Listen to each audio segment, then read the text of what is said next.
जया एकादशी महत्व जाने। इस दिन क्या करें और क्या ना करें। राधे राधे।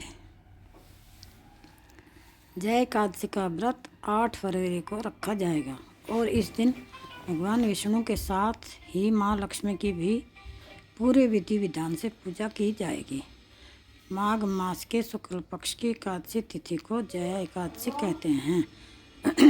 मान्यता है कि जया एकादशी पर विष्णु जी की पूजा से जीवन में सुख समृद्धि आती है और सभी कार्यों में आपकी जय होती है, यानी कि आपको सफलता प्राप्त होती है। इस व्रत में खान पान के नियमों का पालन बहुत जरूरी है। नियम न मानने से पूजा सफल नहीं होती और व्रत भी टूट सकता है। आइए आपको बताते हैं जया एकादशी की तिथि कब से कब तक है और साथ ही महत्व और व्रत के नियम भी जानिए। जया एकादशी का व्रत 8 फरवरी 2025 शनिवार को है। यह माघ महीने के शुक्ल पक्ष की एकादशी है। एकादशी तिथि 7 फरवरी रात 9:29 से शुरू होगी। 8 फरवरी रात 8:15 पर समाप्त होगी। इसलिए व्रत 8 फरवरी को रखा जाएगा। व्रत का पारण 9 फरवरी को किया जाएगा। पद्म पुराण के साथ साथ अन्य धार्मिक ग्रंथों में भी जया एकादशी का महत्व बताया गया है कि इस व्रत के विषय में भगवान श्री कृष्ण ने युधिष्ठिर को बताया था कि यह व्रत करने से ब्रह्महत्या जैसे पाप से भी मुक्ति मिल सकती है। यह भी माना जाता है कि जो साधक इस व्रत को पूरे श्रद्धा भाव से करता है उसे भूत प्रेत और पिशाच योनि की यातनाएं नहीं झेलनी पड़ती। धार्मिक मान्यताओं के अनुसार जया एकादशी का व्रत करने से साधक को विष्णु जी के साथ साथ धन की देवी लक्ष्मी का भी किया जाता है। जया एकादशी है, इसका व्रत करने से मनुष्य ब्रह्म हत्या इत्यादि पापों से छूटकर मोक्ष को प्राप्त होता है। इसके प्रभाव से भूत पिशाच आदि योनियों से मुक्त हो जाता है। इस व्रत को विधिपूर्वक करना चाहिए। अब मैं तुमसे पद्म पुराण में वर्णित इसकी महिमा की एक कथा सुनाती हूँ। देवराज इंद्र स्वर्ग में राज करते थे और अन्य सब देवगण सुखपूर्वक स्वर्ग में रहते थे। एक समय इंद्र अपनी इच्छा अनुसार नंदनवन में अप्सराओं के साथ विहार कर रहे थे और गंधर्व गान कर रहे थे। उन गंधर्वों में प्रसिद्ध पुष्पदंत तथा उसकी कन्या पुष्पवती और चित्रसेन तथा उसकी स्त्री मालिनी भी उपस्थित थे। साथ ही मालिनी का पुत्र पुष्पवान और उसका पुत्र माल्यवान भी उपस्थित थे। पुष्पवती गंधर्व कन्या माल्यवान को देखकर उस पर मोहित हो गई और माल्यवान पर कामबाण चलाने लगी। उसने अपने रूप लावण्य और हाव भाव से माल्यवान को वश में कर लिया। हे राजन, वह पुष्पवती अत्यंत सुंदर थी। अब वे इंद्र को प्रसन्न करने के लिए गान करने लगे, परंतु परस्पर मोहित हो जाने के कारण उनका चित्त भ्रमित हो गया था।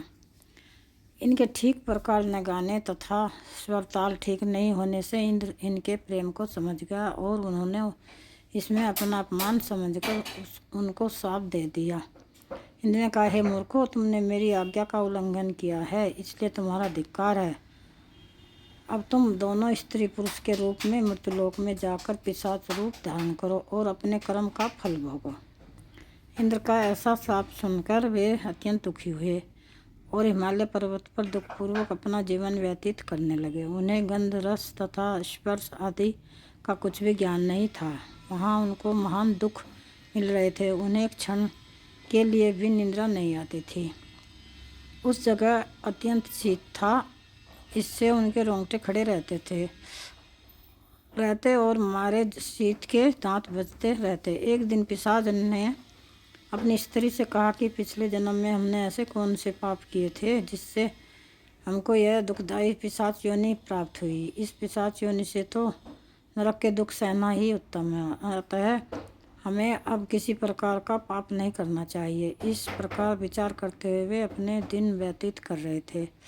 देवयोग से तभी माघ मास में शुक्ल पक्ष की जया नामक एकादशी आई। उस दिन उन्होंने कुछ भी भोजन नहीं किया और न कोई पाप कर्म ही किया, केवल फल फूल खाकर ही दिन व्यतीत किया और सायंकाल के समय महान दुख से पीपल के वृक्ष के नीचे बैठ गए।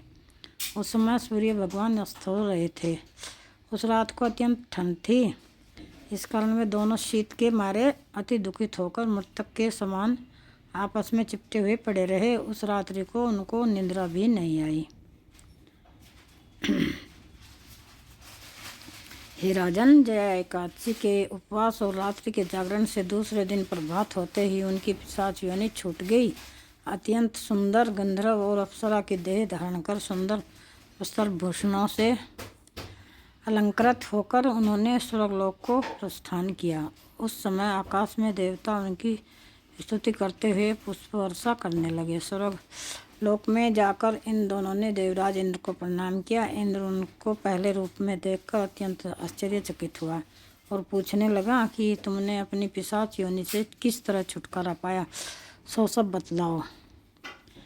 माल्यवान बोले कि हे देवेंद्र, भगवान विष्णु की कृपा और जय एकादशी के व्रत के प्रभाव से ही हमारी पिशाच देह छूटी है। तब इंद्र बोले कि हे माल्यवान, भगवान की कृपा और एकादशी का व्रत करने से न केवल तुम्हारी पिशाच योनि छूट गई वरन हम लोगों के भी वंदनीय हो गए, क्योंकि विष्णु और शिव के भक्त हम लोगों के वंदनीय हैं। अतः आप धन्य हैं। अब आप पुष्पवती के साथ जाकर विहार करो।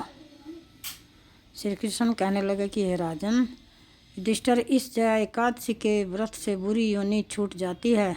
जिस मनुष्य ने इस एकादशी का व्रत किया है उसने मानो सब यज्ञ तप दान आदि कर लिए। जो मनुष्य जया एकादशी का व्रत करते हैं वे अवश्य ही 1000 वर्ष तक स्वर्ग में वास करते हैं।